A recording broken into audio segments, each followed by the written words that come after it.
प्यारे बच्चों, हिंदी की क्लास में आपका स्वागत है।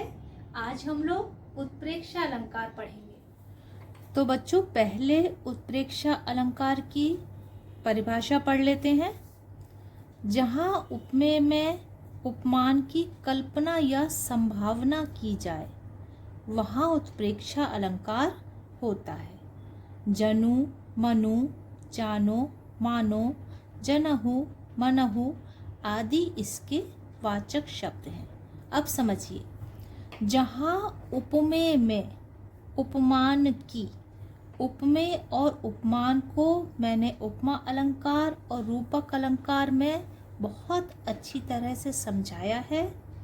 उपमेय जिसकी तुलना की जाए, उपमान जिससे तुलना की जाए, मतलब जिस वस्तु या व्यक्ति की तुलना की जा रही है उसमें उपमान जिससे तुलना की जा रही है उसकी कल्पना या संभावना की जाए, वहाँ पर उत्प्रेक्षा अलंकार होता है।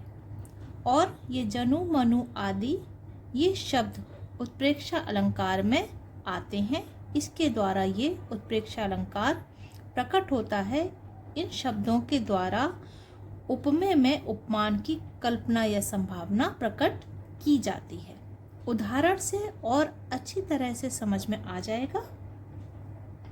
सोहत ओढ़े पीत पट श्याम सलोने गात। श्याम मतलब कृष्ण जी, सलोने मतलब अपने सांवले सलोने, गात मतलब शरीर पर। कृष्ण जी अपने सांवले सलोने शरीर पर क्या पहने हैं? पीत पट ओढ़े। क्या ओढ़ रखा है? पीत पट माने मतलब पीले रंग का वस्त्र। तो अब कवि क्या कल्पना कर रहे हैं? ऐसा लगता है मानो नीलमणि पर्वत पर, नीलमणि शैल माने पर्वत, पर्वत का नाम है, उस पर प्रभात माने सुबह सुबह की, आतप माने सूर्य की किरणें पड़ रही हैं।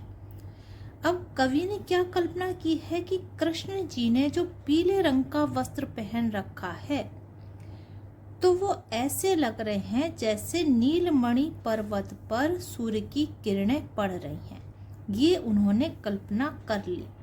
तो सांवले शरीर में कल्पना की गई नीलमणि पर्वत की, पीले वस्त्रों में कल्पना की गई सूर्य की किरणों की, और साथ ही मनो इसमें वाचक शब्द भी है। इसलिए यहाँ पर उत्प्रेक्षा अलंकार हुआ। स्पष्टीकरण, क्योंकि इस उदाहरण में श्याम सलोने गात जो कि उपमेय है, उसमें नीलमणि पर्वत जो कि उपमान है उसकी कल्पना की गई है, और पीत पट में आतप की कल्पना की गई है। इसलिए यहाँ पर उत्प्रेक्षा अलंकार है और मनोवाचक शब्द का भी प्रयोग किया गया है। एक उदाहरण और देख लेते हैं जिससे आप लोग की और अच्छी तरह से समझ में आ जाएगा। अति कटु वचन कहत केकई। केकई बहुत ही कटु माने कड़वे वचन कह रही हैं। तो वो कड़वे वचन ऐसे लग रहे हैं मानो लोन जरे पर देई। लोन माने नमक, जरे माने जले पर, कहीं जल जाए और उस पर जो नमक डाल दिया जाए, ऐसा लग रहा है। तो कड़वे वचन में किसकी कल्पना की गई है? नमक की। जैसे जले पर नमक डाला जाए, इस चीज की कल्पना की गई है, और मनहु भी आया है। इसलिए यहाँ पर इस उदाहरण में उत्प्रेक्षा अलंकार है।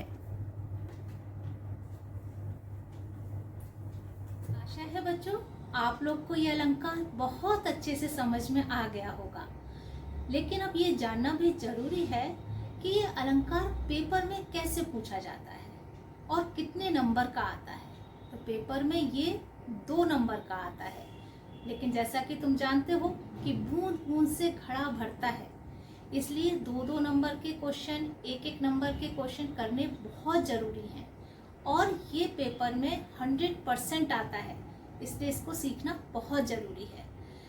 तो मैं आपको बता रही थी पेपर में किस तरह से पूछते हैं। पेपर में 2 तरह से ये पूछा जा सकता है। एक तो परिभाषा और उदाहरण, दूसरा तरीका है कि कोई उदाहरण आपको दे दिया और फिर आपसे पूछा जाए कि इसमें कौन सा अलंकार है। 12th क्लास के बच्चों के लिए एक और तरीके से पूछा जा सकता है, हो सकता है ऊपर दिया हो और नीचे फिर ऑप्शन दिए हों कि कौन सा अलंकार है और उसमें से एक आपको सही को चुनना हो। ठीक है, अगर आपको कुछ समस्या हो, कुछ पूछना हो तो आप मुझे कमेंट करके पूछ सकते हैं। धन्यवाद।